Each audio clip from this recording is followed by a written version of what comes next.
comunicación visual y la relación entre representación, simbolismo y abstracción. Además se trabajan las nociones de significado y significante, connotativo y denotativo de Roland Barthes. En torno al análisis crítico se toman en cuenta nociones planteadas por John Berger y Fernando Hernández Hernández. De Berger se trabaja las nociones de seducción de la imagen, el falso concepto de que la imagen construye argumentos irreversibles, la fotografía como memoria social y su relación entre el presente y el pasado, las convenciones aprendidas sobre belleza, forma, verdad, posición social, genio, gusto y civilización, a través de las cuales se suelen interpretar las imágenes.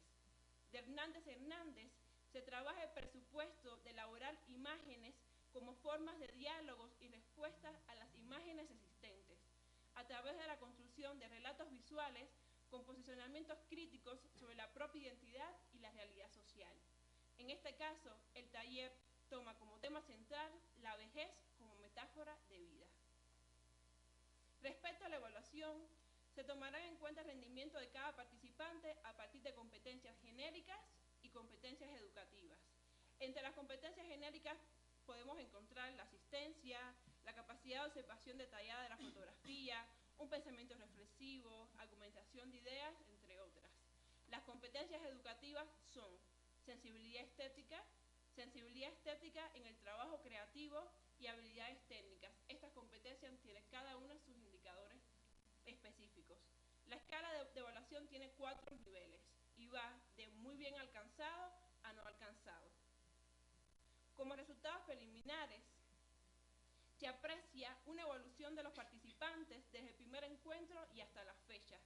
Se observan cambios sustanciales en las imágenes que producen.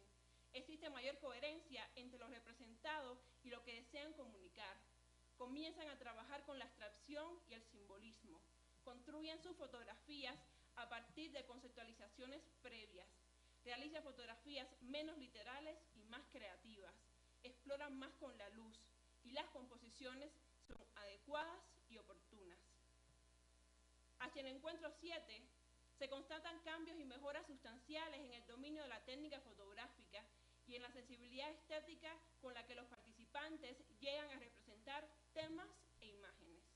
Se evidencian procesos individuales de optimización de habilidades técnicas, de análisis y representación, así como la motivación de compensar los déficits y dificultades que enfrentan ante las demandas del taller. También van emergiendo discursos fotográficos personales, con poéticas personales, aun cuando se requiere seguir potenciando esta área. Se comprueba la pertinencia de fomentar en primera instancia el desarrollo de un discurso fotográfico personal antes de promover la creación de discursos contrahegemónicos y críticos, lo cual fue un objetivo pautado en el inicio. Los procesos educativo-artísticos han promovido la autovaloración positiva en las personas adultas mayores. Se aprecia la vivencia de bienestar y la satisfacción ante los avances y logros que van obteniendo. También se constata el desarrollo de un currículum oculto en 2 direcciones. Una es el desarrollo de habilidades tecnológicas, fundamentalmente las acciones de copiar las fotos en dispositivos y ajustarlas al correo y WhatsApp. Recuerdo que son personas adultas mayores con las que estoy trabajando. El grupo ha pasado de la percepción de incapacidad a poder hacerlo, a lograr hacerlo por sí mismo. Por otro lado, como una segunda dirección, se constató que los participantes venían con la expectativa implícita de un taller desde las lógicas de la educación tradicional, por lo que en un principio demandaron recibir conocimientos pautados, dirigidos y acabados, necesidades que paulatinamente se han ido transformando hacia un mayor autogestionamiento, exploración e introspección. El ritmo de cada participante ha sido diferente. Se confirma la necesidad de que el taller que proponemos tenga un formato de 15 participantes máximos, con al menos 2 facilitadores a tiempo completo. En este caso ha sido Alejandra Juárez, que es estudiante de Historia del Arte de aquí mismo en Ibero, y yo. Se requiere un trabajo individualizado, dadas las características etarias de las personas adultas mayores, sus niveles de conocimiento sobre la fotografía y sus capacidades de observación sensible del entorno y de creación. Hasta el momento, y como han podido constatar, hemos trabajado temas diversos, como pueden ser México, los otros, el aquí y ahora, el cuerpo en la vejez, lo más preciado y temas libres. A modo de conclusión, se pudiera decir que Proyecto Fotográfico Gerontológico Diálogo, tal y como fue propuesto desde su diseño, se está convirtiendo en una plataforma para aprendizajes diversos sobre arte, sobre experimentación, comunicación visual y desarrollo de sus participantes. Muchas gracias.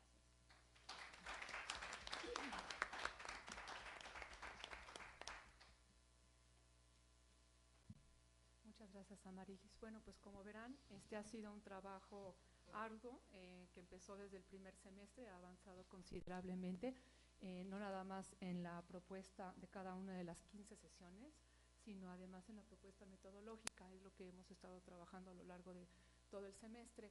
Y de manera general, para todas las participantes de esta mesa, les pedí al principio del semestre la entrega de 2 capítulos, y lo cual puedo decir con mucho gusto que lo consiguieron.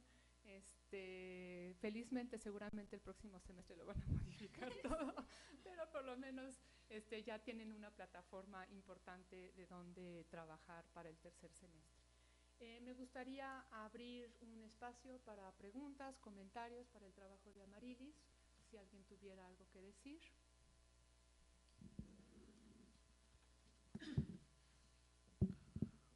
Primero que todo, felicitar a Amarilis por excelente propuesta. Solo tengo, bueno, son 3 preguntas, pero no son tan complicadas. La primera es si has encontrado resistencia en los adultos mayores con los quienes estás trabajando para llevar a cabo este proyecto, porque tienen que trabajar con tecnología y generalmente se resisten a eso. Primera pregunta. La segunda pregunta es cuando decís que intentás ver este trabajo de tal forma que se entienda la vejez como una metáfora de la vida. Un poco a qué te referís con eso. Y la última pregunta es si va a haber una exposición al final de tu trabajo, de los participantes que están en el taller. Bueno, resistencias, yo creo que es importante mencionar desde la convocatoria, ya que fue como un cartel, un póster que pusimos en el Centro Cultural del INAPAN, sí ya estaban dispuestos los objetivos y las como habilidades que ellos tenían como que desarrollar. La idea, y creo que un poco lo comento, es que pues hay muchas habilidades que ellos no tienen. Y ha sido un proceso pues de confianza. No se fueron y no se van a ir por no saber enviar por WhatsApp, por ejemplo. Pero sí ha habido momentos de vamos a ver cómo se hace, ¿no? Se hace así, se hace así, se hace así. Al principio, resistencias de yo no lo voy a poder hacer, me va a costar mucho trabajo. Pero yo que trabajo con adultos mayores sé que ese es el camino.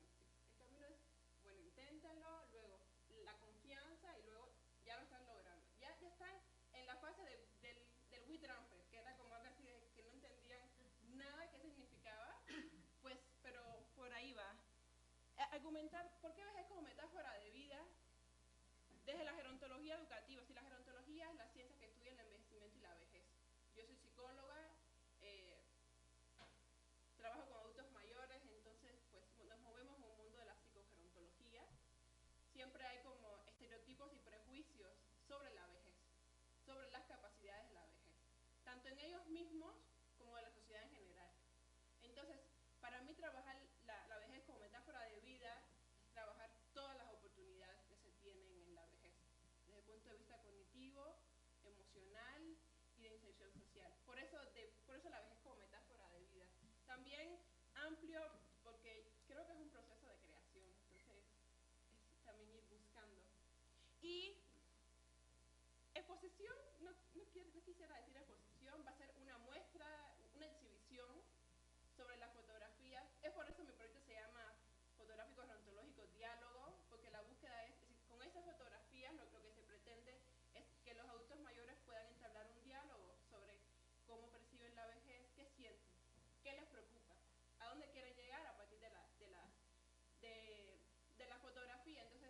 ya tenemos planeado, por ejemplo, que vamos a hacer una exhibición en el mismo centro, van muchos adultos mayores, y entonces pues ese diálogo con sus coetáneos me parece muy interesante.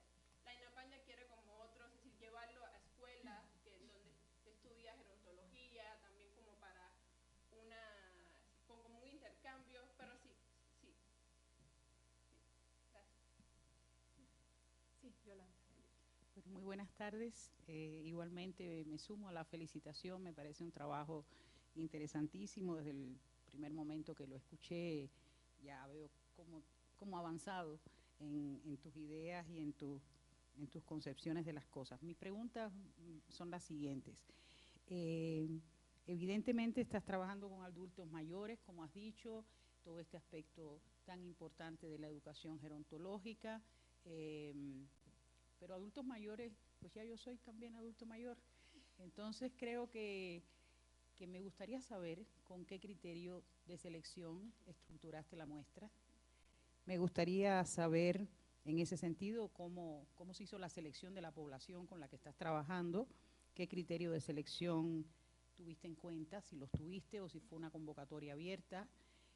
O sea, cómo se decidió el conglomerado de personas con las que estás trabajando, y si desde el punto de vista, sobre todo psicológico, que tiene también tu perfil, si has elaborado una pequeña historia de vida de estas personas, de modo tal que esa metáfora se pueda construir también no sobre la base del silencio precedente, sino de ciertas claves que te permitan también entrar a ciertas zonas de análisis ya cuando tengas el resultado final y la evaluación que tendrás que hacer tú, en este caso, de esos resultados. Gracias. La convocatoria es abierta, pero justo estoy trabajando en el Centro Cultural del INAPAN. Son centros culturales que existen en la Ciudad de México, donde asisten adultos mayores que deben tener más de 60 años, que están inscritos en el INAPAN. Entonces, pues fue abierta en tanto que ellos quisieran entrar.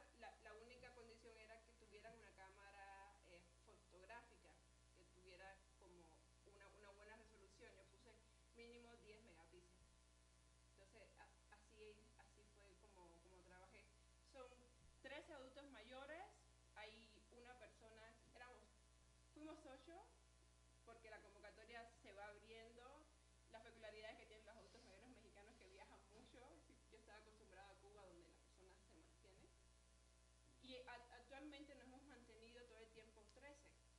Hay personas que se enferman, por ejemplo, se van, pero por ahí vamos. Son personas con un desarrollo cognitivo bueno, si tienen, por eso, de hecho, yo, aunque no hago test para empezar, yo sí voy viendo ya por la misma saber de mi clínica cuáles son los adultos mayores que pueden tener algún tipo de deterioro cognitivo, pero no tienen. Entonces, en ese sentido sí ha sido abierta. Es un caso.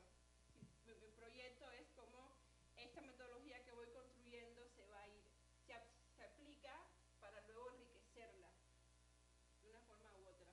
También tiene que ver con mis objetivos primeros, pero esas son como eran mis acotaciones. Querer y cámara fotográfica. Tiene más de 60 años, porque la OMS dice que ahí es el tránsito a la vejez. De historias de vida, sí estoy trabajando como un libro de fotografías, y también me estoy acercando a sus historias de vida poco a poco. Me interesa, y esto es algo que voy a realizar al final, el diálogo con la fotografía. Ellos narran qué quisieron decir con su fotografía, y eso nos va acompañando. Y al principio, pues todos nos presentamos y nos dijimos por dónde vamos, ¿no? Y también hemos estado trabajando, porque necesito saber cuál es la percepción de la vejez, porque la metáfora de la vida puede ser negativa. Pues hemos estado, de hecho, yo apliqué como un pequeño cuestionario para ver como la representación social de la vejez de esos adultos mayores. Y luego estoy grabando las entrevistas, estoy como recopilando toda la información que pueda desde el punto de vista cualitativo para trabajar. ¿Me faltó algo? Muy bien, muchas gracias. Sí. Hola, Marilis. Iba la primera pregunta, un poco relacionada con la anterior, porque hablas cuando mencionas tu metodología, que es mixta, cualitativa y cuantitativa. Entiendo que en la cuantitativa tienes indicadores, entonces quería saber si ya tienes una visualización de cómo vas a manejar estos datos para la cualitativa. Y mi segunda pregunta es, dentro de tu marco teórico, que puede estar de hecho aún en construcción, ¿qué entiendes o qué vas construyendo como creatividad? Porque hablas de que ellos como población quisieron un conocimiento con determinadas características, ¿no? Pautado, claro, con resultados finales, pero estás viendo indicios de autogestión. Entonces me gustaría saber qué se va construyendo como creatividad en el marco teórico. Cuando me hablas me preguntas sobre análisis de mis resultados, ¿es que si voy a utilizar algún paquete estadístico o No. mis indicadores? No, sobre lo cualitativo. Creo que eso Ajá. con los indicadores sería lo cuantitativo, ¿no? O A partir de cualitativo de tus datos, de los que nos hablaste hace un momento, ¿cómo vas a manejarlos? Yo, de hecho, Evaluarlos, valorarlos. ¿No? construí como una especie de tabla de evaluación y ahí están cada una de mis competencias por indicadores. No sé si quisieras que te la mencionara. No, está bien. Más bien creo que la bitácora arroja información que no son los indicadores previos, sino a partir del trabajo, los que ellos van formulando. Y quisiera saber si eso en algún momento va a cobrar importancia como una valoración cualitativa y si ya has visualizado cómo podría ser. Mi idea, la menos la que tengo proyectada desde el primer momento, es ir en cada encuentro viendo indicadores y análisis. Indicadores que para mí análisis es, por ejemplo, la capacidad de argumentación de sus ideas o cómo conceptualizan esta idea que van a llevar a la fotografía. También tiene que ver con la asistencia, también tiene que ver con la participación, específicamente con las habilidades técnicas. También tengo los indicadores que no son cuantitativos, tienen una mirada cuantitativa, porque yo voy a decir, por ejemplo, no evaluado o no alcanzó o alcanzó de manera regular, pero ese indicador también tiene una mirada cualitativa, en tanto, por ejemplo, hay personas, sí me doy cuenta que hay personas que ya tenían la habilidad de prender y apagar la cámara, y hay otras que no. Entonces, ese arsenal que yo voy recogiendo en las bitácoras también me va a permitir matizar y complejizar los análisis que yo haga cualitativos. No sé si me logro explicar, no sé si se conecta con tu pregunta. Y son análisis, bueno, que tienen que ver con la participación fundamentalmente. Y otros sí, muy específicos, que sí los tengo como construidos, ¿no? Y sobre ¿la otra pregunta era? Es que puse, ¿qué hablo? ¿En qué entiendo como creatividad? ¿Era lo que me preguntabas? Pues es un concepto tan complejo y es un concepto que de una u otra forma sigo yendo a autores que un poco me ayuden como a entenderlo, porque sí, luego también no es lo mismo entenderlo de un punto de vista filosófico, que a mí me es muy importante operacionalizarlo. Entonces, de una forma u otra, ahí va como el reto que tengo. Y entiendo como creatividad, al menos estoy viendo así en mis adultos mayores ese cambio o esa transición, tanto en lo que ven como en lo que crean. De hecho, cuando yo digo ya comiencen a hacer fotografías menos literales y más creativas, es que, por ejemplo, ya trabajan con la representación, el simbolismo y la abstracción, por ejemplo, ya están como en otros niveles. También son creativos con la luz, algo que costaba mucho tiempo. Ahí se va, sí lo fuimos poniendo los temas como iban ocurriendo, y sí se ve un trabajo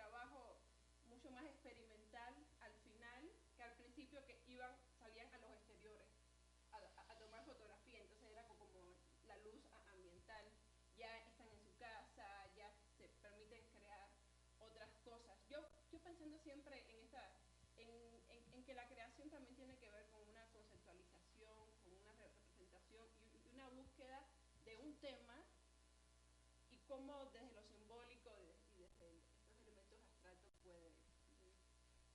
Es un concepto en construcción, al menos para mí, porque es también la creatividad de los adultos mayores, así como un poco complejo. No sé si te respondí hasta donde llego. Sí, gracias, Ana. Muy bien, muchas gracias. Alberto.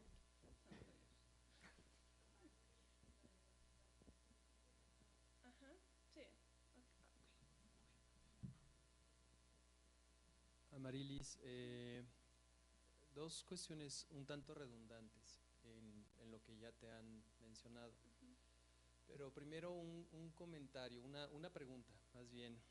Si no existe riesgo que en el proceso ya de implementación del proyecto estés trabajando la creatividad, es decir, que los estés haciendo creativos a tu manera. De repente hay justificaciones que estás realizando en este momento que me llevan a pensar en que precisamente lo que estás haciendo es educando la mirada de estos adultos mayores, ¿no? A través, pues, de una cierta cantidad de contenidos. De hecho, cuando mencionas el requisito de la cámara de 10 megapíxeles, pues yo siendo profesor de fotografía, si yo fuera profesor de fotografía, pues estaría pensando en ciertos estándares, ¿no? Para imaginar también el resultado final, la exposición, y que debe de tener al menos un mínimo formato para todo esto. Esta es una pregunta.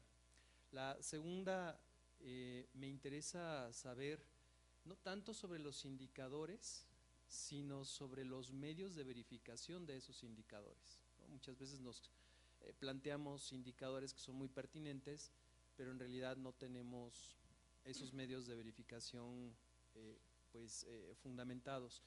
Y lo siguiente, que a mí me gustaría que al término de las exposiciones también de cada una de las panelistas expresaran esto, que me gustaría que tú lo expresaras en este momento. ¿Cómo puedes valorar, cómo valoras tu participación dentro de una línea de investigación, arte y educación?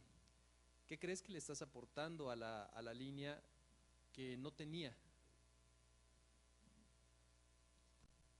Gracias. La primera pregunta, pues siempre hay ese riesgo. Yo creo que en las investigaciones de acción participativa, como las mías, donde yo soy facilitadora, tengo como mis objetivos claros, siempre va a haber ese riesgo. Yo, en mi caso, en mi experiencia, en este proyecto, de una forma u otra, intento no irme yo. Por eso Alejandra es fundamental para mí, porque ella también me va acomodando, y ella también cuando ofrece sus clases, ofrece sus prácticas también. Y los adultos mayores también sí tienen esa sinceridad de decir, por aquí no voy y por aquí no voy. Entonces, a lo mejor sería más riesgoso, siento yo, con niños, por ejemplo, pero siento que es el proceso de la construcción del grupo orgánicamente va llevando. Y sí, tengo temas, yo propongo temas, pero a la vez doy posibilidades de también temas libres, y por ahí voy viendo esta cuestión. Los medios de verificación, yo considero que son dos fundamentales. Uno, la fotografía, y dos, la conceptualización y la argumentación que ellos semana tras semana me hacen de la fotografía, realizan, que es escrita, pero también es oral. Ahí es mis medios mayores de verificación, además de las bitácoras, además de todas las cosas que hago como para reunir información. ¿Qué aporto a la línea? Yo creo que de una forma u otra aporto una mirada a la vejez y una mirada a la educación en la vejez diferente. Y mi estado de la cuestión, al menos en Latinoamérica, sí me de educación para los adultos mayores, como la educación en general, está casi olvidada. Y me gusta siempre rescatar a María Caso cuando dice, ojo, el arte y la educación no son manualidades. Y en el terreno de las manualidades andaba la educación de mayores. Entonces, también estoy ofreciendo, yo creo, así, un marco metodológico pensado para personas mayores. Es un grupo etario específico, con características específicas, con un tratamiento específico. Un marco metodológico para los adultos mayores, para trabajar con ellos, pero que también para que los profesores o las personas que van a estar frente de ese grupo también aprendan, porque no creo que toda persona esté apta para trabajar con los adultos mayores, pensando en temas como los estereotipos y prejuicios que existen sobre la vejez y pensando en temas como trabajar la vejez como metáfora de vida. Creo que por ahí va mi pequeña aportación. Amarilis, te felicito porque comprendo muy bien la metodología que estás empleando. Nada más, bueno, me surgen dos pequeñas preguntas. Comentaste que a partir de esta propuesta, si no me equivoco, tú quieres insertar o reinsertar a este grupo. Y la otra es que, bueno, si eso es lo que tú pretendes, no me queda claro cómo lo piensas hacer, si de alguna manera estás poniendo en tu convocatoria que tienen que tener una cámara, y si alguien tiene interés en formar parte de este grupo, independientemente de que sea ahorita o en el futuro, si no la tiene la cámara, o sea, sí hay una forma de que pueda entrar al grupo, porque como lo comentabas, ¿no? O sea, la gente de la tercera edad, independientemente, bueno, porque hay gente, bueno, de la tercera edad, no me gusta mucho utilizar ese concepto, es decir, adultos mayores, hay gente que es joven, bueno, yo la considero joven, creo que son unos 62, 63 años, y creo que, bueno, en adelante, ¿no? Entonces, a lo mejor hay gente que tiene esta posibilidad de tener una cámara o que su visión todavía le permite, ¿no?, tomar fotografías, pero habrá personas que a lo mejor quieran formar parte de tu proyecto, aun cuando su visión no es tan, pues ya no está al 100%. ¿Sí me expliqué? ¿Sí? Creo que no lo dije, y si lo dije me disculpan. El objetivo de mi proyecto no es reinsertar a los adultos mayores, es repensar que ellos, es decir, crear un espacio, una plataforma de aprendizaje y de creación donde ellos se repiensen la vejez como metáfora de vida, porque reinsertar implicaría en dónde y cómo, y ese no es mi objetivo, al menos no es mi objetivo ahora. Que este proyecto sí corre también por esos caminos, sí, de hecho mi experiencia en Cuba me lo demuestra, que luego hay personas adultas mayores que deciden que sí la apuestan a la fotografía y entran, pero reinsertarlos no, y reinsertarlos socialmente no. Creo que se podía discutir muchísimo los términos de reinsertar de una forma u otra, pero sí repensarse la vejez es muy importante, porque repensarse la vejez implica cómo yo me comporto como adulto mayor en la sociedad, qué pido y qué autogestiono para mí y para los demás. Creo que va por ahí. Y sí, es un proyecto y es un taller que tiene requisitos y premisas claras. Sí deben tener una cámara fotográfica. Hay cuestiones que sí hay que acotar, fundamentalmente para validar una metodología o para proponer un abordaje que sea lo más respetuoso posible. ¿Se logra? Sí.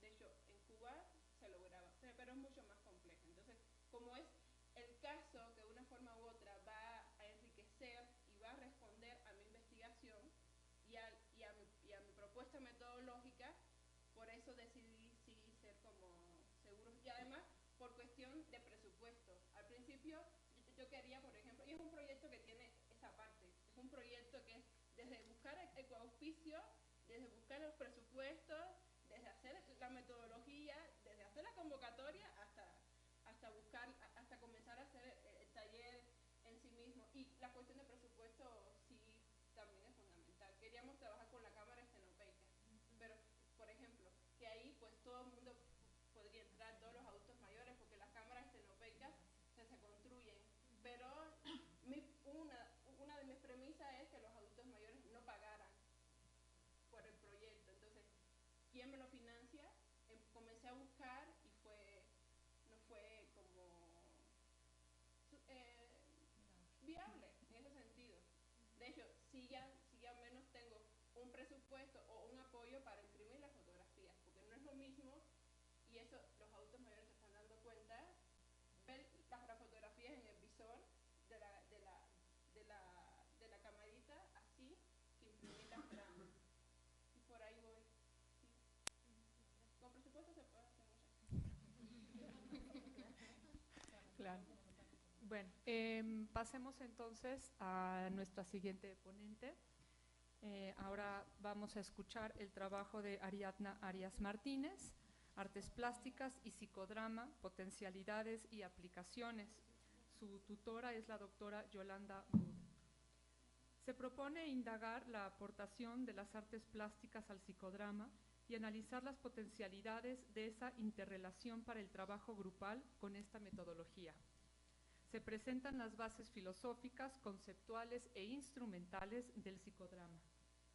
En este punto se describen los principios que deben tomarse en cuenta en el trabajo psicodramático, así como técnicas y recursos que se utilizan en este dispositivo de trabajo grupal.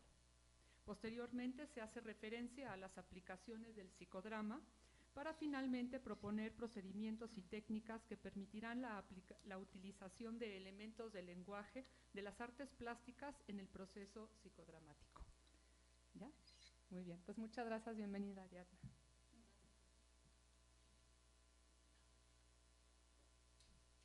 Bueno, primero quisiera comenzar hablando un poquito de mis avances de forma general antes de comenzar la presentación.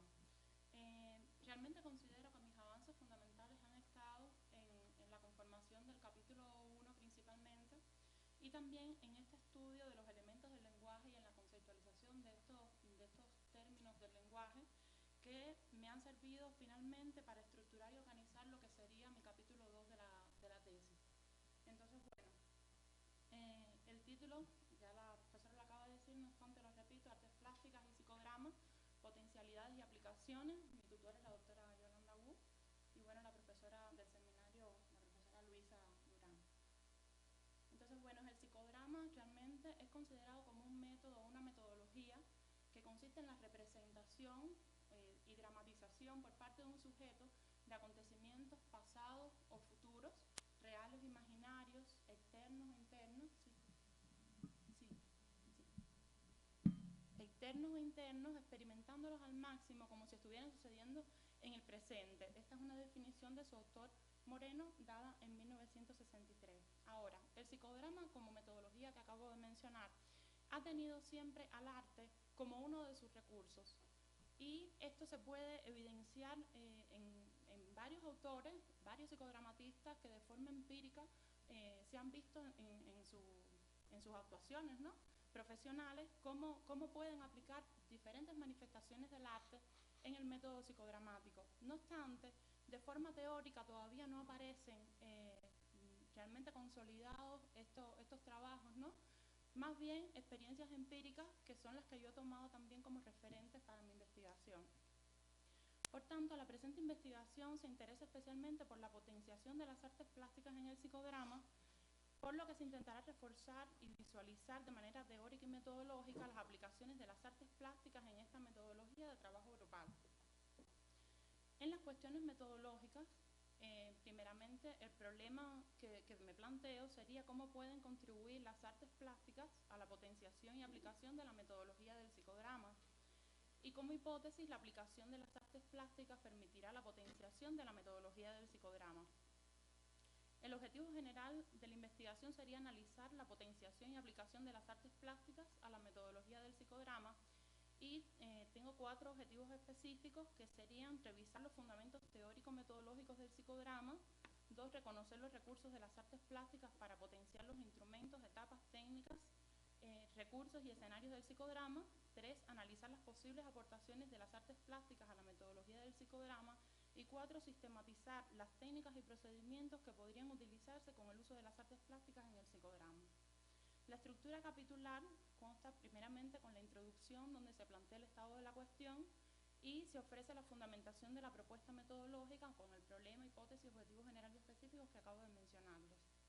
En el capítulo 1 hemos decidido dejar planteados 2 epígrafes fundamentales. El capítulo 1 lleva por título Psicodrama y trabajo grupal, y el 1.1 estaría dedicado al psicodrama y las artes plásticas, y el 1.2 bases filosóficas, conceptuales e instrumentales de la metodología psicodramática. Esencialmente este capítulo abordará categorías, técnicas, recursos fundamentales del psicodrama, y ahora lo voy a abordar con un poco más de profundidad.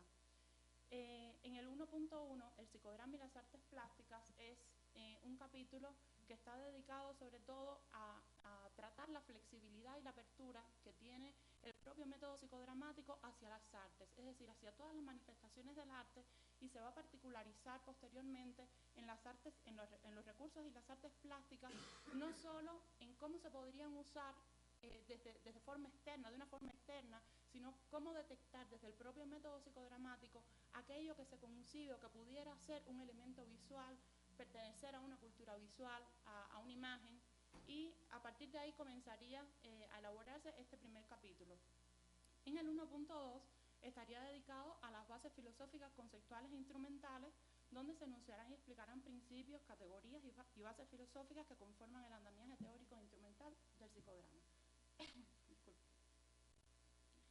Las fases filosóficas y conceptuales fundamentales que voy a trabajar serían en las categorías de espontaneidad, creatividad, conceptos culturales, momento, encuentro, el aquí y ahora, espacio dramático, factor tele y el como sí. Los instrumentos, bueno, serían escenario, protagonista, director, yo, auxiliares y público, y las etapas serían caldeamiento, dramatización y cierre. Las técnicas y recursos no las voy a leer todas, pero ya podemos ver que existen muchas técnicas y muchos recursos en el psicodrama, y en cada una de ellas se puede potenciar, diríamos, cómo se pudieran potenciar desde las artes plásticas el propio método psicodramático. El capítulo 2, que llevará por título Las artes plásticas en la metodología del psicodrama, esencialmente en este capítulo se definirán los lenguajes y conceptos en las artes plásticas como imagen y visualidad, tomando como eje central lo simbólico, los cuales resultarán de utilidad para la propuesta que se ofrecerá posteriormente en el capítulo 3.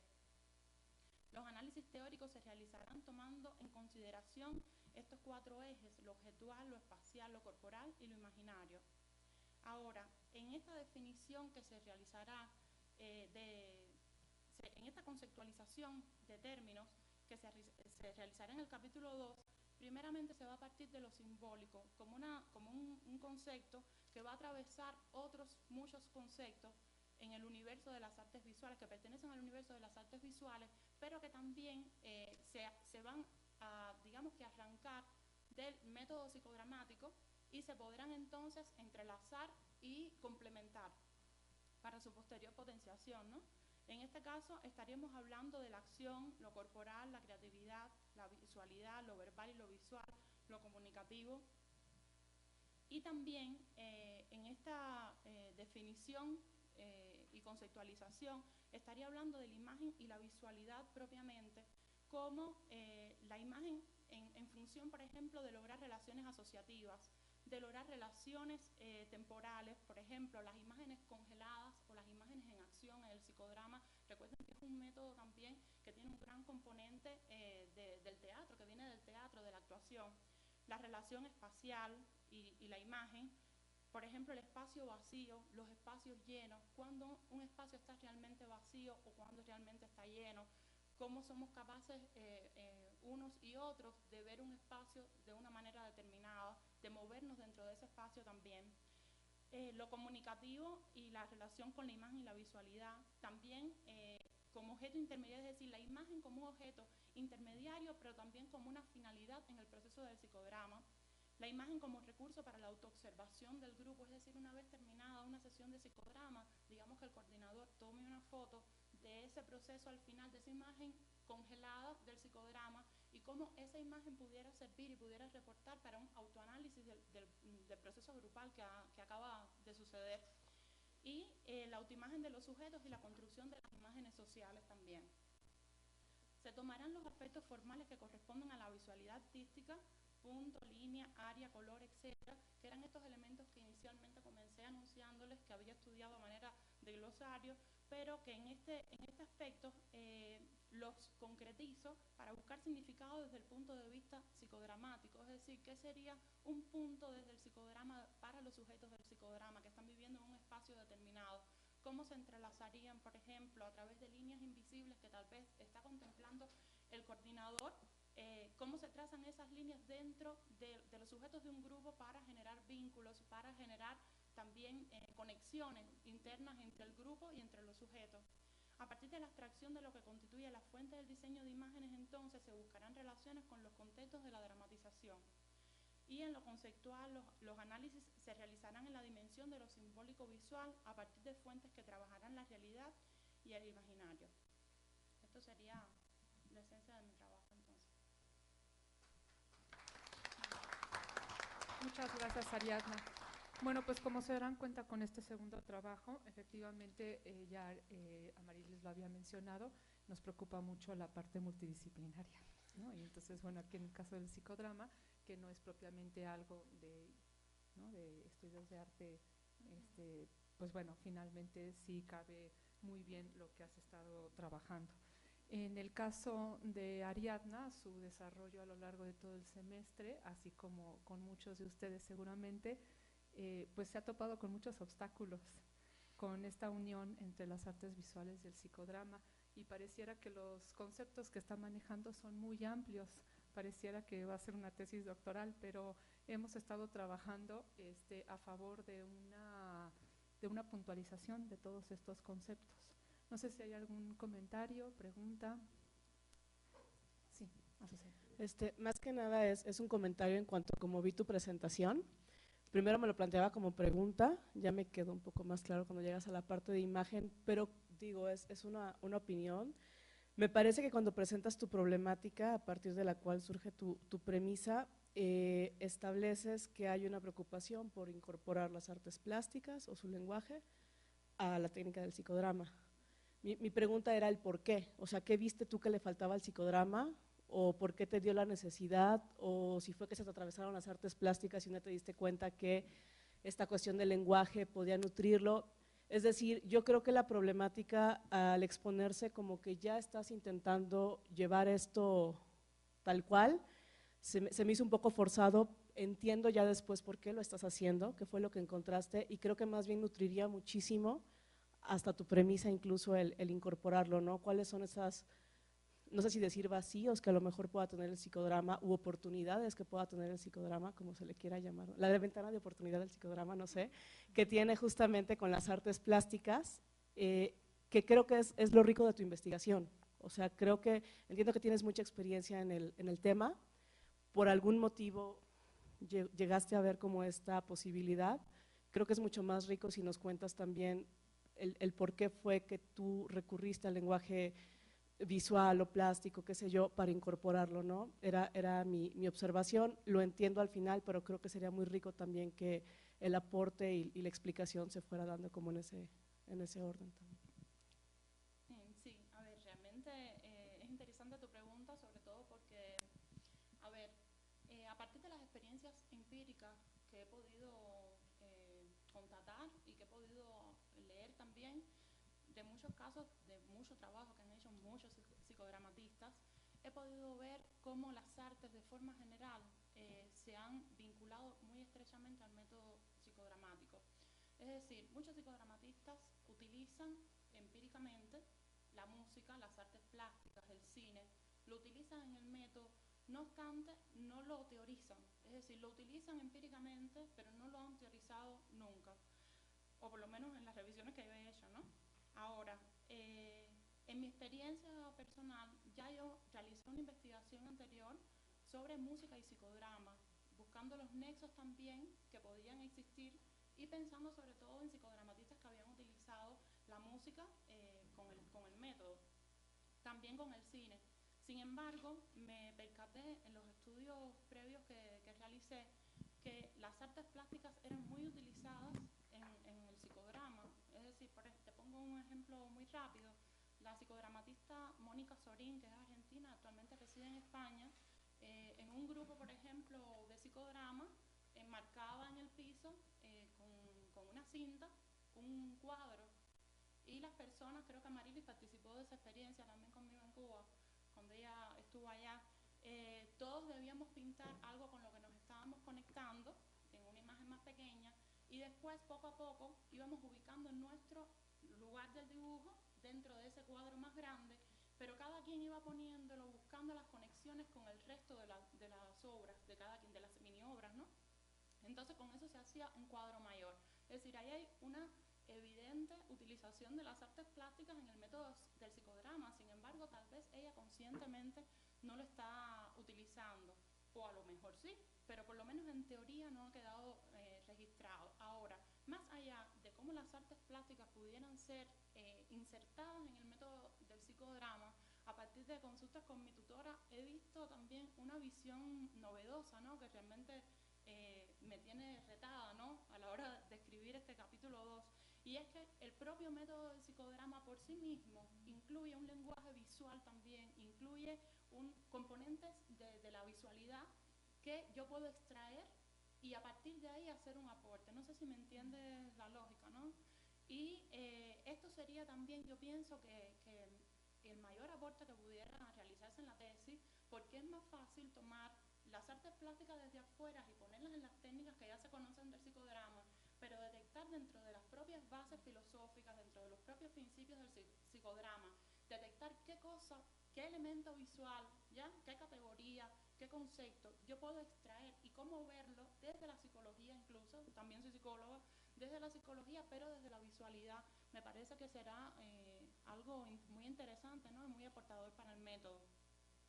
Y los vacíos en el psicodrama, yo creo que hay muchos psicodramatistas que están investigando acerca de cómo enriquecer el método desde que se creó en la primera década del siglo XX, pero yo pienso que vacíos no tanto como la posibilidad de potenciar el método, es decir, cómo podría ser mejor el método, cómo pudiera ser más efectivo con los sujetos.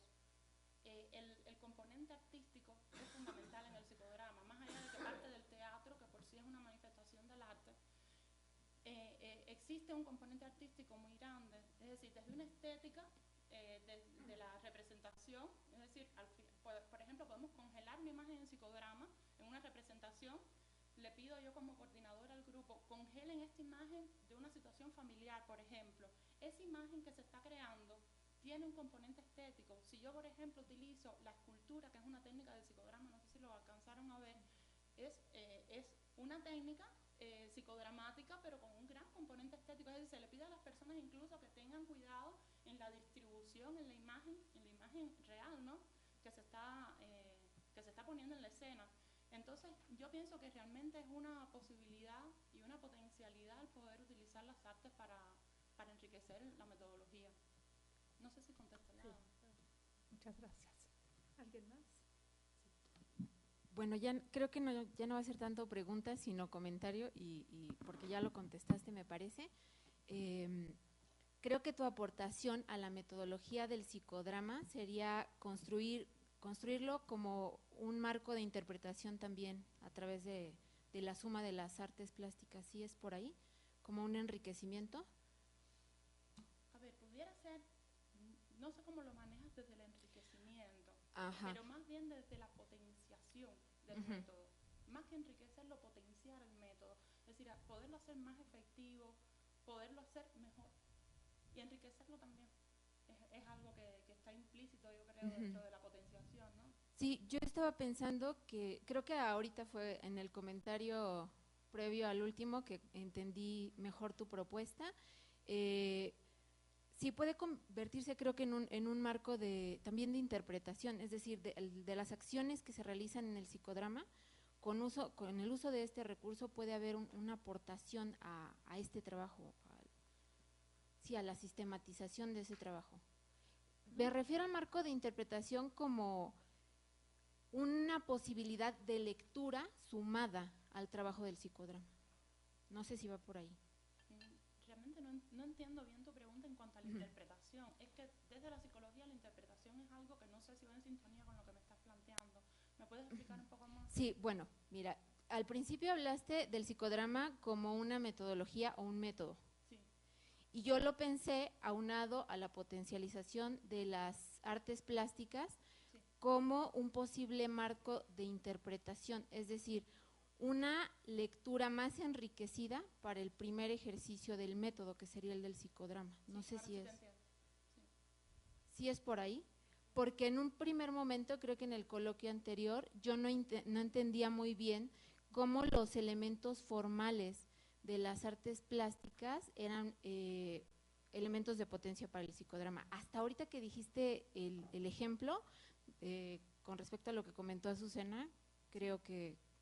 A ver, sí, los elementos formales que bien dices, del lenguaje ya, de las artes plásticas, yo en este ejercicio que hice a través de la asignatura de la profesora Luisa, fui desglosando a manera, diríamos, de apunte, cada uno de estos elementos y cómo pudiera, es decir, tengo parte de trabajo avanzado del capítulo 3 en cuanto a técnicas propiamente que pudieran ser implementadas en la metodología psicodramática. Por ejemplo, el color, ¿ya? El color, por ejemplo, lo pudiéramos utilizar en el psicodrama desde la delimitación de áreas, y ya las áreas también sería otra categoría, para, por ejemplo, para separar el espacio del público con el espacio de la actuación. Pero en psicodrama con niños, por ejemplo, que he trabajado con niños preescolares, utilizo telas de colores donde, por ejemplo, la tela azul, los niños la imaginan como el mar, la tela carmelita como la tierra, la tela verde como el bosque, y entonces ellos se van moviendo sobre las telas y van recreando su juego psicodramático según los colores, es decir, motivados por los colores y por la delimitación de áreas. A la misma vez están en un espacio determinado que, aunque a veces puede ser público pero privado, es decir, he trabajado con ellos en plazas que son públicas, sin embargo, el hecho de que las telas de colores estén en un espacio determinado ya me está enmarcando en un espacio concreto y íntimo el trabajo psicodramático, es decir, he desglosado por los elementos del lenguaje cómo pudiera reportar en ejercicios concretos, pero esos avances particulares los vamos a dejar para el 3, porque ahora tengo el reto grandísimo de escribir el capítulo 2, ¿no? Sí, bueno, creo que efectivamente, como decía al principio Luisa, es un trabajo que es un reto, es un desafío, entre otras cosas porque ya tú eres psicodramatista y entonces tú estás situada en un lugar de enunciación que te estás proponiendo pues enriquecerlo, modificarlo, aportar desde él, y esto es complejo sin duda alguna. Yo, en este caso, como directora de tu trabajo, yo puedo dar fe de tus cualidades para desarrollar esto tan complejo.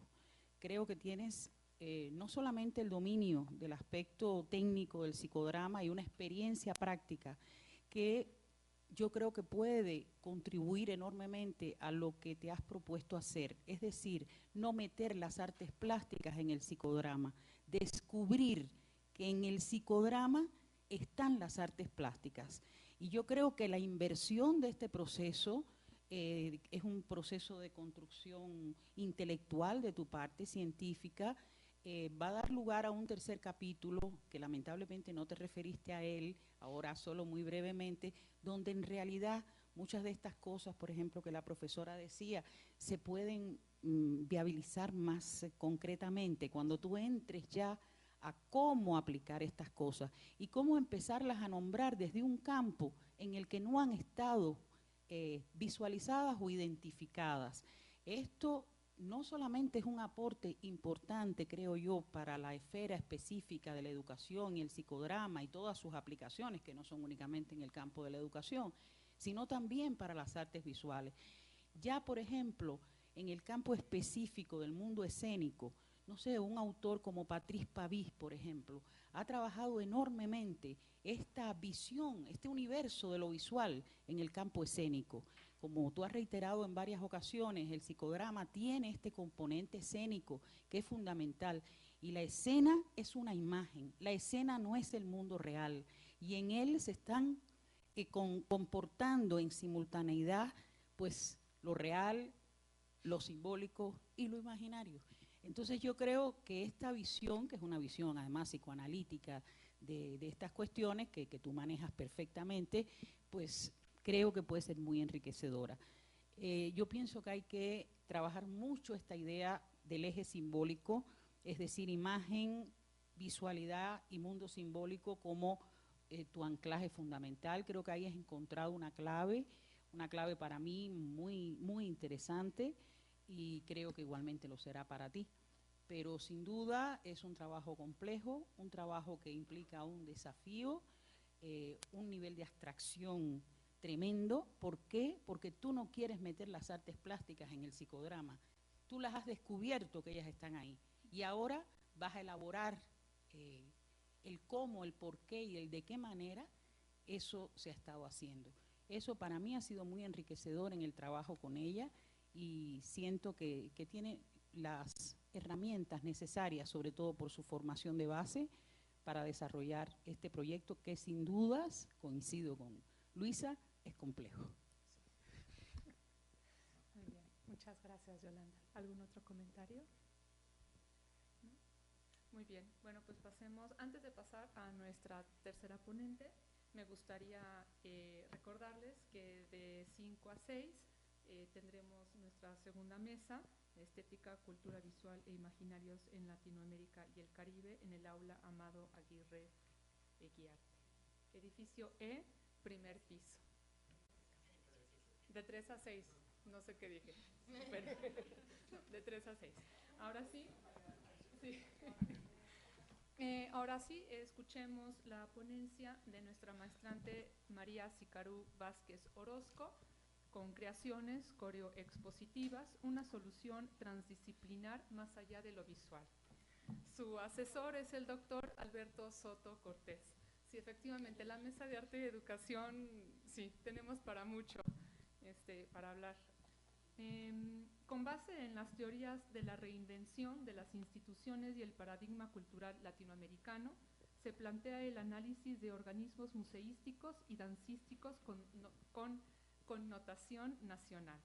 A partir de una revisión de sus prácticas, las políticas culturales que los rigen y la jerarquía institucional que los identifica, se propone formular las bases de una propuesta de creaciones coreoexpositivas que partan de la transdisciplina entre el trabajo museístico y el dancístico. Lo anterior con el fin de generar discursos democráticos, experiencias complejas y la activación de escenarios distintos para ambas propuestas artísticas, así como sus otras dos compañeras. Sicarú también me entregó ya sus 2 capítulos, muy bien. Y escuchemos ahora tu ponencia. Hola, buenas tardes. A lo largo de 2 semestres de investigación, me he dirigido a buscar soluciones a problemáticas actuales, como las que competen a los sectores museístico y dancístico, donde predomina el paradigma de que sus prácticas pertenecen a una supuesta alta cultura. Las exposiciones y las funciones de danza son en muchos casos inaccesibles a todo tipo de público. Los discursos obedecen a formas jerárquicas y dogmáticas, las cuales difícilmente tienen cambios ideológicos y prácticos. Si bien es claro que no es fácil cambiar los paradigmas de un día para otro, mi finalidad es que, mediante la formulación de bases para una propuesta transdisciplinar, se puedan democratizar las prácticas y las ofertas culturales, otorgar a los públicos exposiciones donde puedan pensar y discernir entre los discursos y a partir de ello lograr experiencias complejas. A continuación, abordaré una breve semblanza de los avances realizados hasta ahora, los cuales dan pie a la construcción de una propuesta y a las problemáticas a las que me enfrento actualmente. Los resultados de la investigación se están volcando en la escritura de 3 capítulos. El primero de ellos, llamado El discurso del Museo Tradicional Nacional como institución pública mexicana, me permite centrarme en la conformación y las prácticas de algunos museos nacionales del Instituto Nacional de Bellas Artes. Para abordarlos, parto del concepto de Museo Tradicional de Gail Anderson, el cual describe a las instituciones tradicionales como aquellas jerárquicas, enfocadas en el pasado, con discursos autoritarios reservados y con representación limitada. analizándolo desde el paradigma latinoamericano que desarrolla Néstor García Canclini, muchos de los organismos nacionales continúan rigiéndose bajo un ideal posrevolucionario, el cual en la actualidad podría parecer un tanto anacrónico. Luego de analizar sus funciones y vocaciones, he llegado a la conclusión de que no existe una idea clara que responda al apelativo de nacional. Al menos en el caso del Museo Nacional de Arte y el Museo Nacional de San Carlos, García Canclini enmarcaría estos recintos dentro de una conservación tradicionalista, en donde el Estado administra el patrimonio y mantiene el control de los organismos culturales. Podría decirse que estos recintos fungen como facilitadores de control sobre acervos y discursos expositivos, donde los funcionarios públicos replican incluso involuntariamente la idea de una alta cultura, la cual puede verse interferida por intereses propios o de un grupo de élite. Tener un panorama limitado por estatutos burocráticos y por los procesos heredados de un sistema caduco lleva al museo a un ciclo vicioso en el que la innovación y los cambios resultan difíciles de asumir. Si bien se han intentado generar nuevas exposiciones internacionales, en su mayoría blockbusters, renovaciones y relecturas de acervos, estas se realizan dentro de los mismos límites conceptuales y materiales. Como dice García Canclini, las decisiones y las conformaciones de las políticas culturales seguirán a cargo de un poder patriarcal, debido a que aun cuando existan discursos de cambio, estos, abro cita, no siempre coinciden con las adaptaciones o resistencias perceptibles en sus prácticas. Cierro la cita. Claire Bishop plantea que los museos se ven obligados a voltear a sus acervos, por falta de un presupuesto. Yo parto de la idea de revivir acervos como una forma de democratizar el patrimonio, hacerlo accesible y mostrar lecturas distintas que permitan salir de la educación dogmática y jerárquica que actualmente se vive en los museos nacionales. En el segundo capítulo, llamado El giro transdisciplinar de la danza y los museos, se analiza cómo el sector danza se encuentra inmerso en una situación similar a la de los museos. El tema de la alta cultura sigue latente, mediante una centralización de discursos y una organización a través de una élite. En este caso, y por parte del Estado, vuelve a ser el INBA quien se ha mantenido como principal promotor dancístico, tanto de bailarines, coreógrafos, como de la investigación de danza. La Compañía Nacional de Danza es el organismo que tiene como función preservar y mostrar el repertorio clásico tradicional como patrimonio de la humanidad. Si bien existe una Coordinación Nacional de Danza, esta es la única que depende directamente de la Subdirección General de Bellas Artes. En ella se vislumbra una clara predilección por la danza clásica. A pesar de mostrar en su visión y misión la preocupación por ejecutar distintas técnicas, las temporadas continúan reduciéndose a los mismos repertorios. Si bien el ballet se ha posicionado como un elemento de alta cultura, este se encuentra en una fina línea entre el arte culto y el entretenimiento. Esto corresponde a que el propio Estado lo ubica como una fuente de entretenimiento y diversión dentro de las encuestas nacionales de cultura. Así como se hace referencia al término blockbuster y a la búsqueda de espectáculos masivos en los museos, en la danza se recurre a repertorios como El Lago de los Cisnes o El Cascanueces, ya que serán aquellos con ventas totales y las que suban los números en los informes.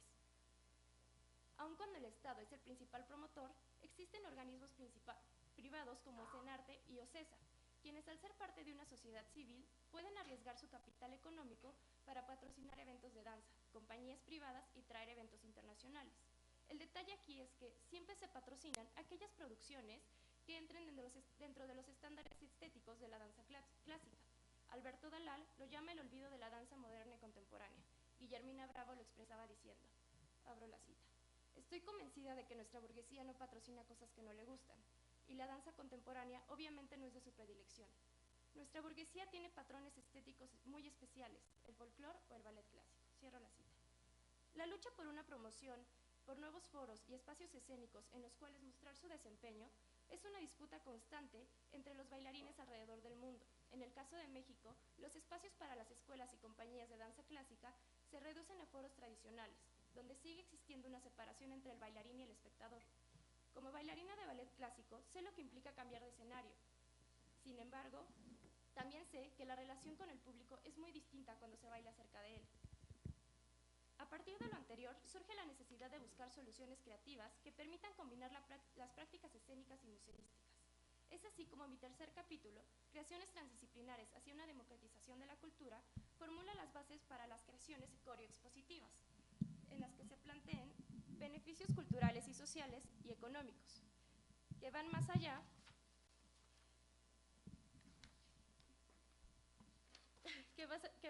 de un conteo de visitantes y largas filas, que que permiten nuevas lecturas transdisciplinares no limitadas a los discursos histórico-artísticos ya dados y que obliguen a los creadores a plantear formas de mediación que tengan incidencia en el público desde la creación de discursos.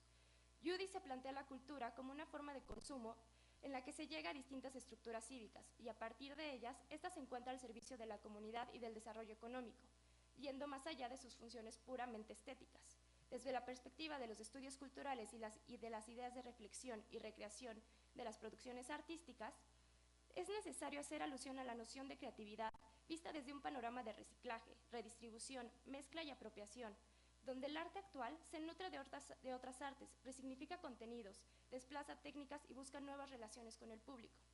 Mi propuesta intenta generar nuevos públicos y escenarios, exposiciones donde se complejicen las experiencias, donde los escenarios dejen de ser aquellos recintos tradicionales, donde no tengamos que llevar la connotación de nacional para tener presupuestos expositivos y los patrocinios culturales sean eso, solo ayudas económicas que permitan beneficios bilaterales sin intervenir en los discursos. Las creaciones coreoexpositivas parten de la democratización de la cultura, tanto a nivel práctica institucional como a nivel de públicos. Mi idea de transdisciplina utiliza el concepto de eventos performáticos y coreología de Varel y Preston Dunlop, donde el coreólogo es aquel que se admite académico y practicante, historiador y coreógrafo, reconstructor y ejecutante. Alejándome un poco de la idea inicial de mi tesis, donde los bailarines debían encontrar un lugar en el escenario museístico, y luego de caer en cuenta de las contradicciones de discurso y utopías que podrían ocurrir, identifiqué que para poder lograr un cambio de paradigma, por muy pequeño que esté fuera, era necesario partir de pautas que tuvieran injerencia en la práctica institucional, donde la creación de discursos expositivos y coreógrafos fuera más allá de la mediación de los mismos, y cómo estos podrían salir de sus propios escenarios tradicionales. Desde ahora no hablaré de curadurías, ya que estaría cayendo en planteamientos jerárquicos. Partiré de mi concepto creaciones coreoexpositivas, las cuales no tendrán un escenario fijo, sino espacios bilaterales. Los bailarines y las obras de arte podrán convivir en un teatro, en un museo o bien en escenarios establecidos específicamente para las creaciones coreoexpositivas, un parque, una casa de cultura, espacios urbanos o zonas con poco acceso a la cultura. Mi idea es que las relecturas transdisciplinares no caigan en los simples reacomodos lineales. Si bien las interpretaciones apelarán a la historia del arte, estas pueden utilizar conceptos, experiencias y teorías de la danza que permitan revivir los acervos y que el público complejice sus visitas. Partir de la democracia es alejarnos de la idea de que el curador es el único que sabe y quien debe educar con la verdad. Es pensar en especialistas de cada área de trabajo a manera de horizontalidad. El investigador, el coreógrafo, el bailarín, el mediador y el espectador tomarán un lugar específico en la conformación del discurso. Aludiendo a la coexistencia de la obra y de los bailarines, podemos ver distintas soluciones dependiendo del escenario. Utilizar facsimilares para los diálogos complejos podría facilitar no solo la conservación de las piezas, sino la relación del cuerpo y obra de arte, permitiendo a los bailarines un movimiento libre y al público, tal vez, una oportunidad de intervenir. Asimismo, permitiría que los acervos y el patrimonio cumplan con el artículo 4 de la Constitución Política de los Estados Unidos Mexicanos, es decir, que sean accesibles para todos. Mis capítulos siguen en proceso de construcción y de cambios. Estoy consciente que en este punto es donde hay más problemáticas. Aun cuando no estoy planteando una propuesta expositiva en este momento, sí estoy planteando las bases teóricas para incidir en una democratización del consumo de los acervos y de las funciones dancísticas. Cabe mencionar, como mencionaba al inicio, sé que el sector cultural no cambiará de la noche a la mañana, pero sí sé que si unimos disciplinas y buscamos producciones artísticas con nuevas aproximaciones, tal vez podamos participar en la construcción de un nuevo paradigma cultural latinoamericano. Gracias. Muy bien, muchas gracias, Hikaru. Bueno, pues otra vez, otro ejemplo, ¿no?, de las grandes diversidades de la línea. En el caso de Hikaru estuvimos platicando mucho si era pertinente mostrar los avances o mostrar las problemáticas. Me da mucho gusto que hayas mostrado las problemáticas, porque justamente este es un espacio para ver otras visiones, para entender otros puntos de vista. Entonces, no sé si alguien quisiera… ¿Carisma? Ok, por favor. Hola, Hikaru. Bueno, tu trabajo más o menos ya me habías comentado y me parece muy interesante, sobre todo porque, bueno, ahorita que estamos tomando la materia precisamente de lo contemporáneo en las artes escénicas, siento que sí es un tema muy interesante, pero muy complejo, porque pues estás trabajando la transdisciplinariedad, ¿no? Entonces eso implica pues no solamente tomar en cuenta lo que vemos que es la danza a través de la educación en los museos. Así lo percibo yo, a lo mejor ahorita tú me puedas corregir eso, ¿no? Y lo único que, bueno, se me ocurriría pensar un poco, a partir de esta cuestión educativa, no sé si te convenga leer un poco a Paulo Freire, a través de esta educación bancaria, la que estás tú comentando, ¿no? De cómo esta cuestión, los ejes políticos dominan, ¿no? Primordialmente la danza, que es una cuestión como muy elitista, y cómo, bueno, yo quisiera saber cómo tú, a través de tu propuesta, lo vas a aterrizar, que la danza, a través del museo, permee, ¿no? A todos los, bueno, como tú lo mencionaste, sea una cuestión democratizadora, y además, bueno, sea una creación coreoexpositiva, ¿no? Bueno, eso, espero que me puedas responder esto y no haya estado tan complejo. Gracias, gracias. Bueno, en la primera pregunta, más allá de incidir como en la parte de los servicios educativos, mi idea es plantear que desde la creación de la exposición o de este nuevo tipo de creación se puedan generar transdisciplina entre los creadores, es decir, no va a ser lo mismo un discurso ya dado histórico-artístico de un curador que ha planteado un mismo discurso durante los últimos 50 años a que llegue alguien más y te dé otra perspectiva. Mi idea es generar este trabajo conjunto y que dentro de este mismo trabajo ya se hable de una mediación. Es decir, no esperarte hasta que ya tienes el discurso completo para que un mediador o un educador llegue a traducirlo, por así decirlo. La idea es que desde que se está creando el proceso, ya se esté pensando en cómo va a llegar y cómo se va a complejizar una experiencia. Y sí, creo que Freire me podría ayudar mucho en la parte de la democratización de la propuesta, ya lo tomaré en cuenta más en la descripción, ya en la escritura del tercer capítulo. Ahorita apenas estoy con las bases y creo que justo por eso el presentar estas problemáticas es muy rico. Y para lograr la democratización, bueno, en un principio mi idea era llevar la danza a los museos, pero después me di cuenta que volví a caer en estas ideas jerárquicas, en estas ideas de sigo no tradicional. Entonces fue que partiendo de las tutorías, de la misma investigación, fue cómo llevar a través de esta combinación danza-museo, cómo llevarlo a otros lugares. Y bueno, la propuesta sería, no sé, facsimilares de las obras en los lugares donde no se puede llevar una obra de arte. Esto mismo facilitaría que los bailarines puedan convivir con estas obras de arte, no sé, llevarlo a zonas donde no es accesible, porque obviamente un museo siempre va a estar lejos, o un teatro siempre va a estar lejos, es crear nuevos escenarios. No sé si te respondí, ¿sí? Gracias. Yolanda. Bueno, igual, Sicaru, te felicito por esta idea tan interesante. Voy a hacer dos preguntas sobre el título. Cuando leí el título y después te escuché, me llamó la atención o me parece entender que te estás refiriendo fundamentalmente a experiencias en México. Sí. Sin embargo, es un tema que va más allá por sus características, por sus posibilidades, pero bueno, pienso que quizás estás partiendo de tu experiencia más inmediata. De alguna manera quizás debía estar enunciado en el título, porque el título parece proponer hacer una propuesta mucho más general, que creo es válida y la puedes hacer, la verdad, escuchándote, pero bueno, tener en cuenta esto. La otra es sí una pregunta. Cuando tú dices creaciones coreoexpositivas, una solución transdisciplinar más allá de lo visual. Más allá de lo visual, ¿qué quiere decir? Es decir, ¿de qué manera estás entendiendo esa dimensión coreoexpositiva o coreo de presentación? Yo lo veo también visual, entonces me gustaría que te refirieras qué estás entendiendo por más allá de lo visual. Ya me pareció muy clara la explicación que has hecho, era una nota que tenía puesta, porque el museo, creo que si te refieres a México en particular y de ejemplos acerca de temas de democratización, sin duda Freire te será de gran utilidad, pero la historia de la experiencia mexicana en particular del siglo XX y sobre todo los procesos que tuvieron lugar después de la Revolución Mexicana, bueno, son un referente de democratización de la cultura para toda América Latina.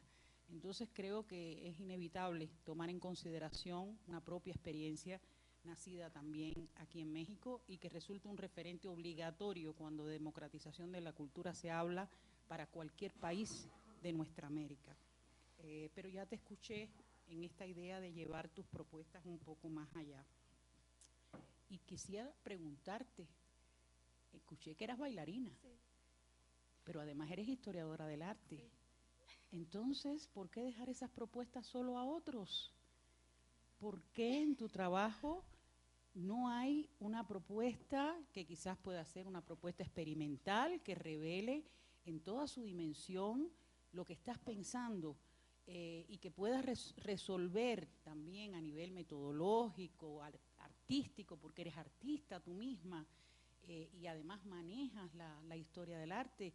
Una propuesta específica o más de una, 2, 3. Aquí hay un método que puede ser útil para otros que vengan detrás, porque obviamente tienes el problema también de la relación con lo performático, que no sé si en algún momento de la tesis lo trabajas, ¿no? En el tercer capítulo. Es decir, hay una dimensión performática de ti que te hace competencia. Entonces tú tienes que entrar a definir muy claramente qué cosa es lo coreo expositivo, qué tiene de lo performático, qué tiene de lo escénico, qué tiene de lo teatral, qué tiene, en fin, ahí hay una confluencia tremenda de disciplina. Entonces, en definitiva, 2 preguntas, más allá de lo visual, ¿qué quiere decir? Y si has pensado en la posibilidad de incluir propuestas concretas. Pero muchas felicidades, un tema gracias. Hermosísimo, de verdad te felicito. Muchas gracias. En la primera pregunta, cuando pensaba en más allá de lo visual es porque cuando nosotros vamos a una exposición o cuando vamos, no sé, a ver una función de danza, normalmente es solo visual.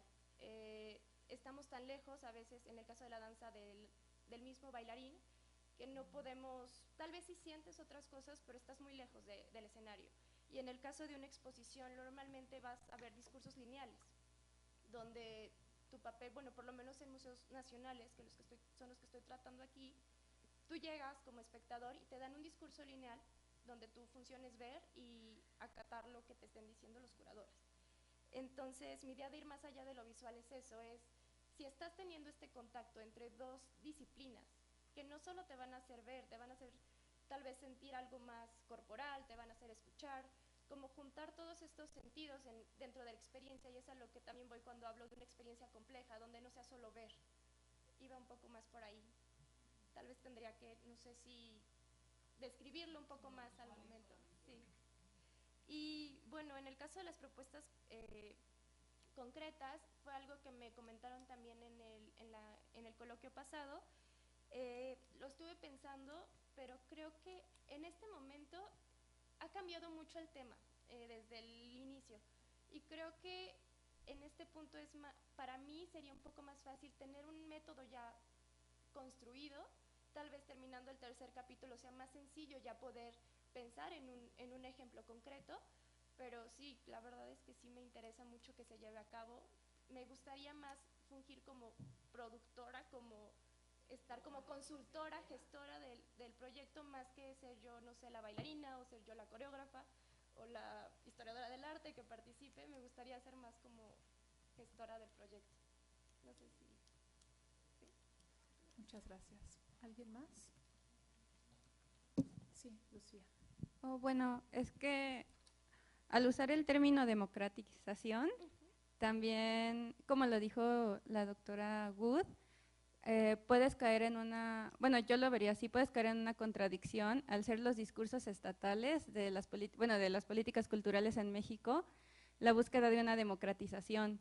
Y entonces, incluso, no sé, estaba pensando en los anuncios de género, ¿no? Así de, en una democracia digna no hay violencia. Y así muchas de las culturas se van hacia, muchas de las políticas culturales se van hacia esta parte de, el arte es para todos, vamos a democratizar. Y justo ahora que estabas hablando sobre sacar estas experiencias a lugares que no, es lo que es lo que trabajó al menos el gobierno de la Ciudad de México en algún momento. Y entonces ahí, o sea, estaría no sé cómo, entiendo la parte de democratización, ¿no? De sacarlo, pero ahí tú cómo lo manejarías para no entrar como en contradicciones del proyecto. Perdón, se relaciona seguramente con lo mismo. Es que me gusta que menciones el artículo 4 y lo que tiene que ver con el acceso, pero justo es, ¿y cómo vas a abordar ese acceso más allá de no caer justo en lo numérico? O sea, creo que es lo mismo, ¿no? O sea, ¿cómo no caer en la propia trampa del concepto? Bueno, creo que sí es como el gran problema de todas este tipo de propuestas, ¿no? Al hablar de democratización y partir de estas problemáticas que hay en las políticas culturales, es decir, porque siempre se está hablando de discursos donde tienen que ser planteados desde una cabeza, porque siempre tienen que ir dentro de estas casillas que siempre se hablan. Cuando hablo de democrático, es decir, no dejar en esta educación dogmática, esta educación dura donde te dicen, bueno, este es el discurso que yo te estoy dando y esto es lo que te tienes que creer.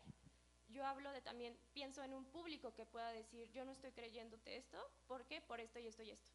Entonces, tal vez para no caer en números, no lo sé, digo, ahorita se está construyendo apenas el 3er capítulo, pensaría en también platicar con estas personas, cómo se están dando esas experiencias complejas, por qué si son complejas o por qué, digo, tal vez al momento de llevarlo a cabo podría ser que alguien diga, no, yo pues, te voy a creer lo que estoy viviendo y punto, ¿no?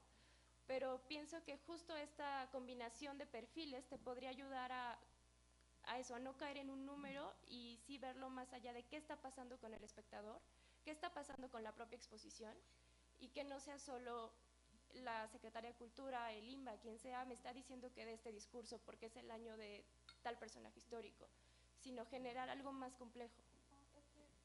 Es que ahí viene mi duda, porque ahora muchos de los festivales y todo esto se están llevando por empresas privadas o por personas que tienen como esta experiencia. Pero justo ahí es donde viene como esta parte que se tuerce, ¿no? Que solo las cosas que aparecen son las que van con el discurso, y a eso yo me refería, pero creo que, ya es como algo sí, que es como salir más un poco profundo, de este discurso que se da, porque si bien no solo se da, como dices, en un ente federal, también es la misma gente de este mismo círculo elitista quien va a dirigir los discursos. Es partir de eso y tratar de ampliar un poco más la visión y no quedarnos solo en esta casilla. No sé si respondí. Sí, más o menos. Muy bien. ¿Alguien más? ¿No? Bueno, pues entonces pasemos a nuestra cuarta ponente. Mientras se organizan, también me gustaría agradecer mucho a los organizadores de este evento, al doctor Soto, a Claudia y a Adriana, seguramente nos está escuchando por streaming, pues porque este tipo de actividades no se hacen si no hay una gran gestión de varios meses por detrás. Entonces, pues muchas gracias por parte de nosotros de Arte y Educación hacia los organizadores. Ahora sí, pasamos con Talía. Presento ahora a Penélope Talía Larriba García con el título Los prosumidores, colaboración y transformación en los espacios de exhibición. Su asesora es la doctora Ivonne Lona Olvera. A partir de las dinámicas, acciones y relaciones originadas por la tecnología y las redes sociales, el prosumidor surge como consumidor, productor y colaborador, lo que impulsa a las instituciones y espacios artísticos a implementar herramientas tecnológicas diseñadas para los nuevos consumidores, estimulando la difusión del arte y de las mismas instituciones a través de Internet y los soportes digitales. Bienvenida y adelante. Gracias. Mi tema, como ya saben, o como está aquí, son los prosumidores, colaboración y transformación en los espacios de exhibición. Mi investigación se centra en el prosumidor, este personaje que empuja las nuevas dinámicas de consumo y producción en un entorno y una esfera social y económica. Y por lo tanto, el contenido de estos primeros capítulos reúne las posibilidades y acciones que gracias a una sociedad de la información se genera entre los espacios culturales y estos consumidores, mediante propuestas de experiencias y colaboración. Estamos hablando de consumidores actuales, de nuevas generaciones que eligen y elegirán el consumo cultural. Delia Crowley los denominaba como emisores emergentes, quienes tienen la posibilidad de expresarse y que lo hacen de manera libre y flexible, utilizando las herramientas que esta sociedad de la información le da, que son las redes y el Internet. Estas nuevas generaciones aprenden rápidamente nuevos códigos de relacionamiento porque este universo no le es novedoso, ya que nacieron o crecieron inmersos en él.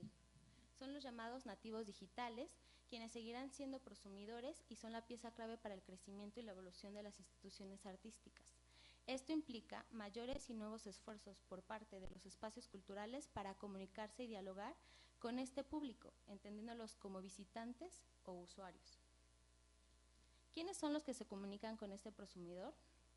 Normalmente estamos acostumbrados a que sean áreas de difusión, mediación y educación, utilizando estrategias de primera mano con nuevos ambientes comunicativos que introducen a estas comunicaciones digitales móviles. Van transformando esto porque son acciones que tienen que ver con lo interno y con una estrategia digital, haciendo un hincapié en esta, haciéndola más eficiente, midiéndola y transformándola porque es un nuevo campo de acción. Las organizaciones culturales aprenden y son capaces de generar la mecánica necesaria para ir en la dirección correcta, para convocar a las audiencias proporcionando información que mejore las condiciones de asistencia, profundizando y estrechando la relación con el público o el visitante y de esta manera utilizar medios de comunicación social para ampliar el alcance global y mejorar una reputación o profundizar unos lazos a lo que podríamos llamar una fidelización.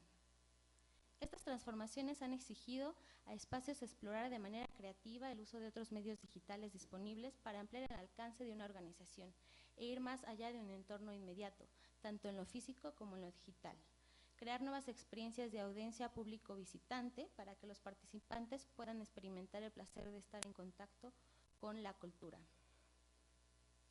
Estos actores que entienden la forma de acercarse a nuevos públicos tienen un objetivo, que se basa en la capacidad participativa de hacer al usuario parte de la exhibición, de que deje de ser un espectador pasivo y tome decisiones para convertirse en un sujeto activo que pueda interactuar sobre los contenidos. Luisa Bellido en Museos Virtuales y Digitales nos dice, es invitar al usuario a pasar de la admiración a la comprensión y al diálogo de una obra o un espacio y posibilitar la inclusión de éste en su contexto, pero también en la profundización de la información. Los prosumidores, entonces, son un área de oportunidad donde el público, puede interactuar con las obras mediante la misma intención de un artista a través del apoyo de las TICs dentro de una curaduría, educación y comunicación museística y unos nuevos alcances que nos pueden dar un entorno digital a través de las redes sociales donde el público se expresa mediante la web. Estas son oportunidades de los espacios culturales que catapultan para que puedan ser agentes, el público, para dar voz a las esferas en Internet y llegar a más gente, es decir, cumplir su misión de difusión e ir más allá de unas paredes o un espacio físico donde actúan actualmente. Entonces, en esta era digital, el rol del público prosumidor en los espacios artísticos y los avances tecnológicos provocan un cambio de dinámica. Los públicos adquieren un papel esencial en la propagación de un mensaje a través de plataformas digitales, en donde reciben la obra, la información, la pueden transformar, la pueden compartir, pueden emitir y de ellos mismos puede generar nueva información. ¿Cómo entonces estas áreas se pueden acercar a dialogar con ellos? ¿Qué tareas y qué herramientas se cuentan para esta alianza con el prosumidor? De colaboración, de vinculación y de una experiencia ajustada al público. Tenemos aquí a las tecnologías de la información y comunicación que se han incorporado a los espacios artísticos a través de Internet, tabletas, consolas de juego, celulares y apps. Estas herramientas empleadas adecuadamente no solamente se vuelven un soporte alternativo de una colección, sino permiten una nueva experiencia de comprensión de los discursos curatoriales y museográficos por parte de los visitantes. Otra herramienta son los medios de comunicación por redes sociales, en donde al principio tenían una actividad de socialización, entretenimiento, pero actualmente se están haciendo remediaciones para una vinculación y un enlace social.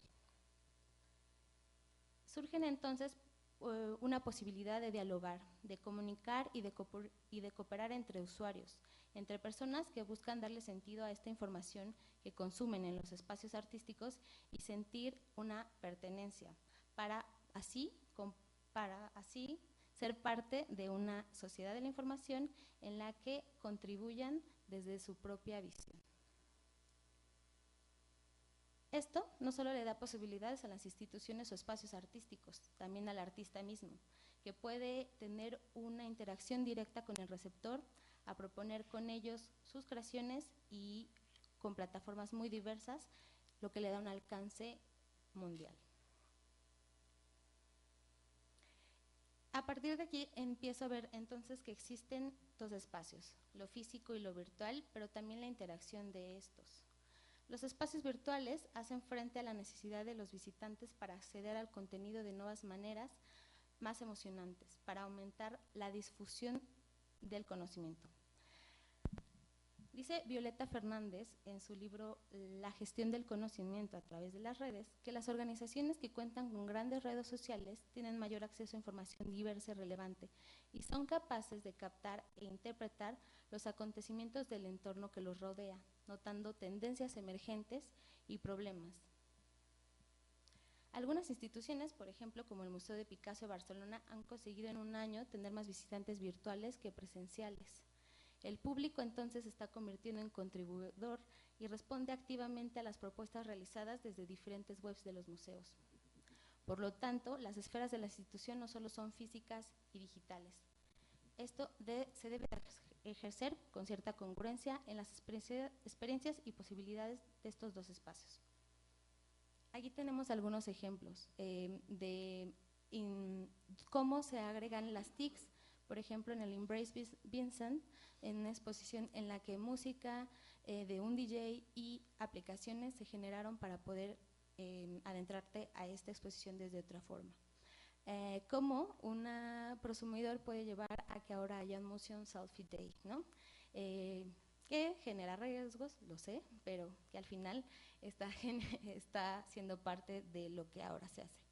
Cómo la realidad virtual le puede dar otros discursos a través de estos museos y cómo algunas propuestas pueden llegar de otros lados, como Museo Mixer, que son otras disciplinas que se insertan en estos espacios para generar nuevas formas de diálogo. Y esto solo se puede realizar con una planeación estratégica de cualquier institución, que empiece a darle una visión al interés y al peso de estas dinámicas del futuro, comprendiendo las tendencias que están ocurriendo no solo en un contexto inmediato, sino en un global, y la posibilidad de los escenarios que tendrá una institución con una mira al futuro. Aún así nos queda mucho. Está un contexto y una comunidad de una sociedad que podremos hablar de cibercultura, un concepto que define a la cultura y la sociedad y la vida de los próximos años y donde probablemente se abrirá una nueva era, porque el consumo, el ocio, el arte y la cultura a través de un aparato digital es una realidad diaria. El consumo se ha convertido en colaboración, compartimos, comentamos y evaluamos lo que vemos y hacemos y empezamos con amigos y extraños por igual. Las instituciones culturales cuentan con el potencial necesario para convertirse en actores vivos en este entorno digital. Poseen y crean ricos depósitos de bienes de contenido artístico cultural. Esto es lo que se requiere para sobrevivir y prosperar en un universo paralelo que no es el físico, sino el virtual.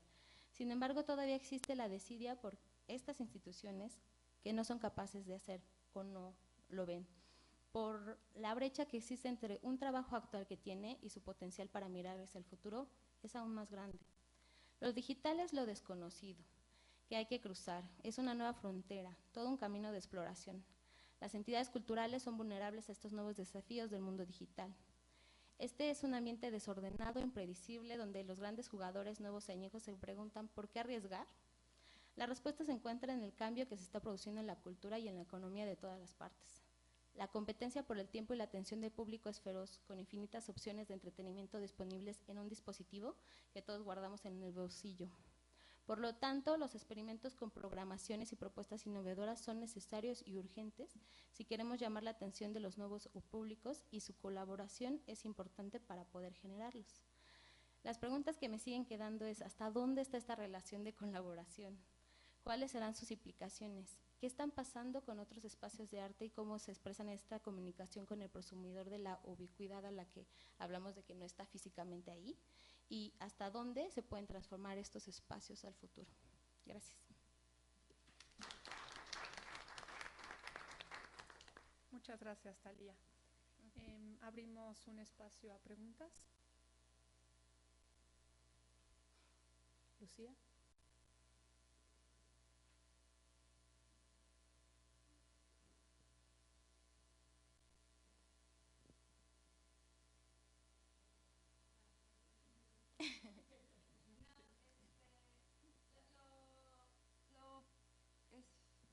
Ya, gracias. Y yo sí ¿Lo vas a aplicar en algún La museo? verdad, no sé, porque justo ahorita en esto de los escenarios es donde tal vez si me da el tiempo, podría ser. Ajá, o también podrías como analizar algún caso o Sí. algo, ¿no? Porque también hablar de rezago, ¿no? Aquí en México es como ahí tramposo, no sé. No, de ajá. hecho hay ciertas, Ajá, hay como parámetros que estaría interesante que exploráramos, porque justo ahora que revisamos mi tesis y pasó lo del rezago, fue así de bueno, pero ¿con respecto a qué, no? Claro. Porque también estamos limitados y sería como ponerlo en comparación a las posibilidades que se tienen, ¿no? Tanto lo que la institución te trata de apretar, como también el grupo de trabajo que puedes llegar a conformar, que eso estaría muy interesante. Sí, de hecho, por ejemplo, en las investigaciones surge que en las instituciones hay un cambio, ¿no? Porque antes le enseñaba el que estaba ahora es al revés, ¿no? Yo llego como joven, conocedor, y te tengo que enseñar cómo empezar a dialogar con estas cosas. Entonces sí es muy interesante. Felicidades. Yo más que nada tengo una preocupación y quería saber si estabas como también planteando algo, si estás planteando algo dentro de esto. Sé que, y conozco tu preocupación, sé que tiene que ver mucho con el acceso a toda esta cuestión, el acceso del público al museo, ¿no? Y me parece que la tecnología, claro que es una apuesta, ¿no? Las redes y la colaboración.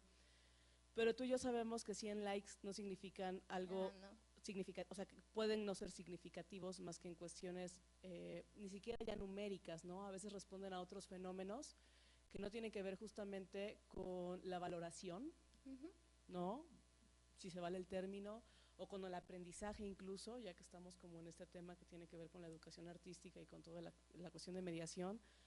Si realmente estás proponiendo tú algo para detectar cuando dentro de este entorno, que suena como muy accesible de pronto, realmente todo es significativo, o cómo vas a distinguir tal vez, cuando a lo mejor, sí, claro, y me refiero a Yayoi Kusama de pronto en el ejemplo, ¿no?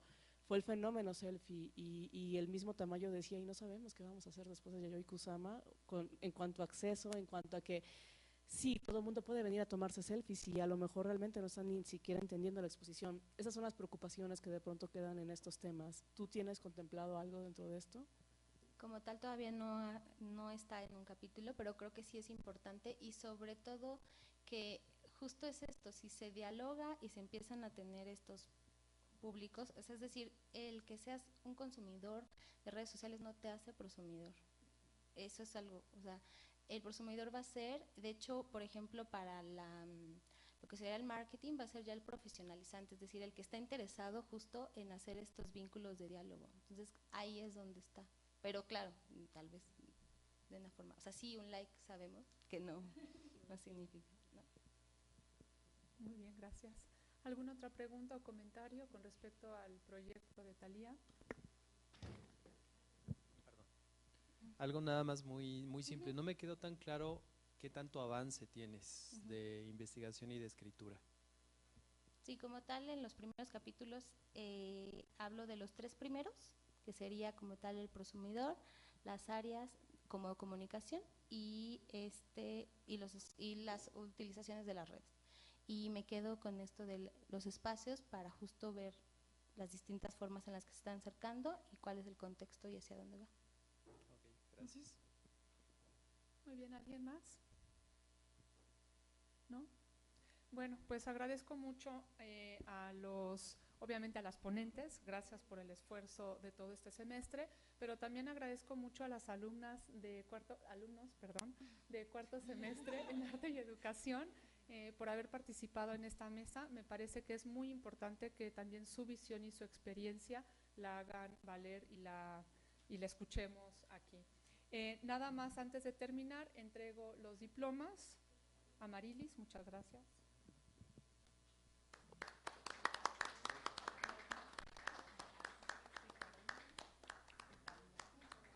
Y ahora sí, les recuerdo que tenemos la siguiente mesa a las 3 en el edificio E.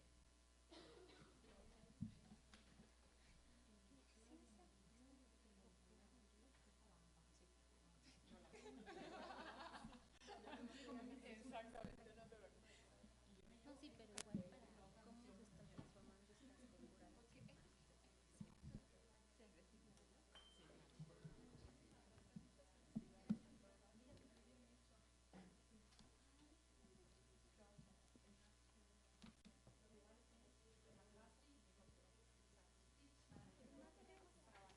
El martes tenemos una evaluación, ¿no? De las metas. ¿Puedo dar un poquito tarde? Sí, si quieren podemos empezar a las 2. Empezamos a las 2. Podemos a las 2 entonces. Ay, ¿cómo crees? Ah, con esto. Ahorita le decimos a Claudia. Sí,